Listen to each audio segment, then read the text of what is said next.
Subscribe now and press the bell icon. Never miss an update. सुप्रभात बच्चों, इससे पहले के वर्ग में हम लोगों ने विलोम शब्द के बारे में पढ़ा। आज हम लोग श्रुति सम भिन्नार्थक शब्दों के बारे में पढ़ने जा रहे हैं। यानी यह जो वर्ग है वह श्रुति सम भिन्नार्थक शब्दों पर इस वर्ग में चर्चाएं की जाएंगी। और इससे पहले भी मैंने आपको एक बार परिभाषा इसका बता चुका हूं कि सुनने में एक जैसा अर्थ भिन्न बताता हो श्रुति सम भिन्नार्थक शब्द कहलाते हैं। आज मैं आपको थोड़ा सा इन परिभाषाओं को और स्पष्ट कर देना चाहता हूं इस वर्ग में कि यह जो सुनने में एक जैसा मैंने पहले कहा, लेकिन कुछ उसमें वर्तनी संबंधी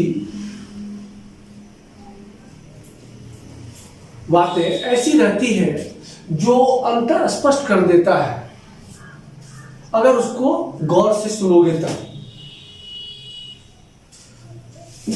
इससे पहले भी मैंने बताया था, जैसे गौर से सुनने वाले शब्दों में आप देखिए, अवधि एक शब्द मैंने कहा, अवधि, और दूसरी बार फिर बोल रहा हूं अवधि।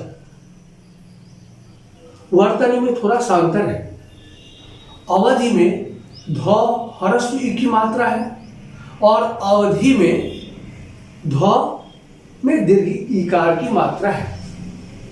तो बच्चों, अब वर्तनी संबंधी जो थोड़ी सी ये बातें मैं आपको समझाने के लिए बता रहा हूं कि थोड़ा सा सूक्ष्म अंतर वर्तनी संबंधी जो शब्द पर सुनने के समय में आता है, इसके कारण उसके अर्थ भी अलग अलग हो जाते हैं। अब पहले मैंने कहा था सुनने में एक जैसा अर्थ अलग अलग हो। आज मैं आपको बता रहा हूं इस वर्ग में कि वर्तनी में सूक्ष्म अंतर के कारण जो शब्द सुनने में एक जैसे लगते हैं परंतु भिन्न अर्थ देते हैं, वे श्रुति सम भिन्नार्थक शब्द कहलाते हैं। अब जैसे उदाहरण के लिए ले लीजिए, मैं कहा अन्न, क्या कहा आपको मैंने? अन्न। तो अ नौना संयुक्त है, तो अन्न का अर्थ यहां पर हो गया अनाज से। जिस अनाज को हम लोग भोजन के रूप में उपयोग में लाते हैं। अब फिर मैं कह रहा हूं अन्न, इसमें क्या है? और नौ यो संयुक्त, तो अन्न माने यहां पर क्या हो गया? दूसरा। तो आपने देखा कि सूक्ष्म अंतर है वर्तनी में और इसके अर्थ भी अलग अलग हो गए। तो इस तरह के जो शब्द हैं बच्चों, इसे ही हम श्रुति सम भिन्नार्थक शब्द कहते हैं। अब जैसे मैं फिर दूसरा उदाहरण आपको दे रहा हूं कि मेरे परीक्षा की अवधि 3 घंटे की है और यह कविता अवधी भाषा में लिखी गई है। अब आप यहां पर देखिए कि अवधि का समय से हो गया और अवधि का अर्थ भाषा से हो गया। तो इस तरह से सूक्ष्म वर्तनी में अंतर के कारण शब्द के अर्थ अलग अलग हो जाते हैं। ऐसे शब्दों को हम श्रुति सम भिन्नार्थक शब्द कहते हैं। अब कुछ और अन्य आपको मैं यहां पर उदाहरण के लिए और कुछ श्रुति सम भिन्नार्थक शब्दों का चर्चा करने जा रहा हूं। प्रमुख सभी शब्द हैं जो जिस समय आपके पास पढ़ने के लिए उपलब्ध हो जाएगा वही प्रमुख शब्द हो जाएंगे, जो आपके किताब में भी दिए गए होंगे। अब यहां कुछ समझाने के लिए मैं आपको कुछ और अन्य श्रुति संभिन्नार्थक शब्दों का चर्चा करने जा रहे हैं। जैसे बच्चों अब आप देखिए कली, को में लो ह्रस्व ई की मात्रा है और इसका अर्थ हो जाता है कलयुग। और यहां पर को लो में दीर्घ ईकार की मात्रा है, कली, उसका अर्थ मैंने आपको अभी लिखा है बोर्ड पर, इसको आप समझिएगा, अध खिला फूल। इसी तरह से आदि, आ दो में ह्रस्व ई की मात्रा है, दो ह्रस्व ई का, तो आदि यानी क्या आरंभ। और जब मैं आ और दो दीर्घ इकार की मात्रा लगा दिया इस पर, तो आदि यानी कहते हैं या इसके आदि हो गए, यानी कि आदत के लिए प्रयोग किया गया यहां पर। और आदि का अर्थ एक खाने वाला अदरक जिसको हम बोलते हैं वो भी होता है, लेकिन यहां पर तुम इसके प्रयोग में देखोगे कि आ और दो में दीर्घ इकार की मात्रा अगर है आदि यानी क्या आदत।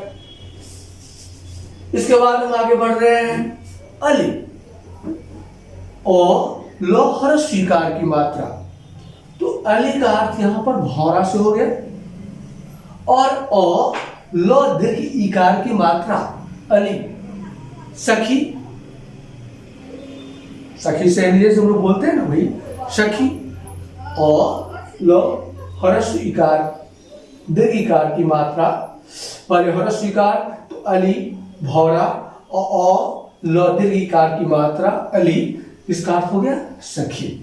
चलो बच्चों अब है द्रव, द्रव दौरा संयुक्त वो, द्रव यानी क्या कोई तरल पदार्थ, और दौरा संयुक्त और वय संयुक्त द्रव्य, धन दौलत। कभी कभी बच्चे कह देते हैं कि सर क्या लिखे थे नहीं समझ पाए, इसलिए मैं बोल करके भी आपको समझा दे रहा हूं। यहाँ बोलने का मेरा एक यह भी मकसद है कि मैं आपको पढ़ करके एक बार बोल देते हैं ताकि आपको फिर इसको लिखने वक्त में दिक्कतें नहीं आए। चलो उसके बाद पढ़ते हैं दीप। दीप का अर्थ है दीपक से, और द्वीप जिसका अर्थ होता है टापू, यानी क्या चारों ओर से पानी है और कोई ऐसा भूभाग जो बीच में है वह टापू कहलाता है। कोई ऐसा भूभाग स्थल का जिस पर लोग रहते हैं, जनजीवन है, तो द्वीप यानी टापू। अब है प्रकार। प्रकार का अर्थ बच्चों यहाँ भेद से है, तुम बार बार सुना होगा इन शब्दों का प्रकार, इसके इतने प्रकार हैं, इसके संज्ञा के इतने प्रकार हैं, यानी क्या प्रकार भेद। और प्राकार और संयुक्त आकार को आकार और प्राकार चार दीवारी। ठीक इस तरह से बच्चों है प्रसाद, ये शब्द भी बहुत ही सामान्य शब्द है, कदा आप सुने भी होंगे। प्रसाद ये भगवान का प्रसाद है, यानी क्या प्रसाद का अर्थ यहाँ कृपा से हो गया, यह भगवान की कृपा है। और प्रासाद यानी क्या महल। फिर उसी तरह से है लक्ष्य और लक्ष्य, यहाँ लो और अक्षर लक्ष्य, लाख की संख्या और लक्ष्य। कभी कभी आपसे आपके माता पिता गुरुजन कभी पूछ देते होंगे वर्ग में या घर पर माता पिता कि आपका लक्ष्य क्या है, यानी आप आगे क्या करना चाहते हैं। तो यहाँ इसका अर्थ हो गया लक्ष्य से उद्देश्य, यानी आप जो पढ़ लिख रहे हैं इसका क्या उद्देश्य है, आपका लक्ष्य क्या है। ठीक उसके बाद सब आप समझेंगे मूल्य का अर्थ हो गया कीमत से, यानी किसी भी वस्तु का दाम। और मूल यानी क्या जड़। कभी कभी कहते हैं हमें इन बातों के मूल में जाना चाहिए, यानी क्या जड़ में जाना चाहिए, तब जाकर के हम इसके बारे में अच्छा से जानकारी ले सकते हैं या अच्छा से हमें जानकारी प्राप्त हो सकता है। तो बच्चों यहाँ मूल्य और मूल तो मूल्य का अर्थ हो गया कीमत, और मूल का अर्थ हो गया उतारा लो, मूल का अर्थ हो गया जड़ से। इसी तरह से बच्चों भवन, भवन, भवन का अर्थ हो गया घर से, और हरस्सु कार की मात्रा है उसमें, हरस्सु उकार की मात्रा है, हरस्सु उकार की मात्रा, और भुवन, भुवन का अर्थ हो गया संसार। तो बच्चों और भी कई श्रुति सम भिन्नार्थक शब्द आपके पुस्तक में भी दिए गए होंगे।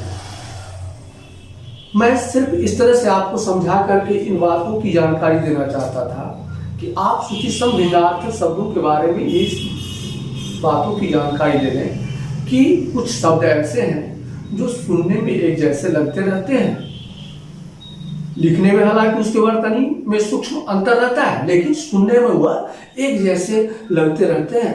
ऐसे शब्दों को हम श्रुति सम भिन्नार्थक शब्द कहते हैं।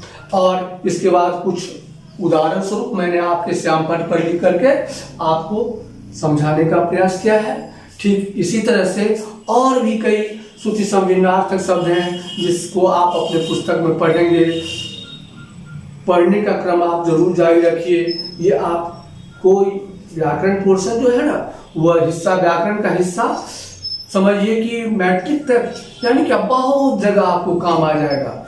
इसीलिए अपने ज्ञान को विकसित करने के लिए किताब से भी सहायता लीजिए और उसको निरंतर बनाए रखिए ताकि आपके ज्ञान का विकास होते रहे। और सब जब आप लिखने पढ़ने की कोशिश कीजिएगा तो चयन करने में आपको सुविधा होगी कोई चीज़ लिखने वक्त में। इसीलिए शब्दों की जानकारी के लिए आप इन विषय वस्तुओं पर अच्छा सा ध्यान दें। फिर इसके बाद हम लोग अगले वर्ग में अनेक शब्दों के लिए एक शब्द के बारे में जानकारी लेंगे इसी तरह से। और आज इतना ही पर रहने दीजिए। आप वीडियो देख करके पढ़ने का प्रयास करेंगे। धन्यवाद।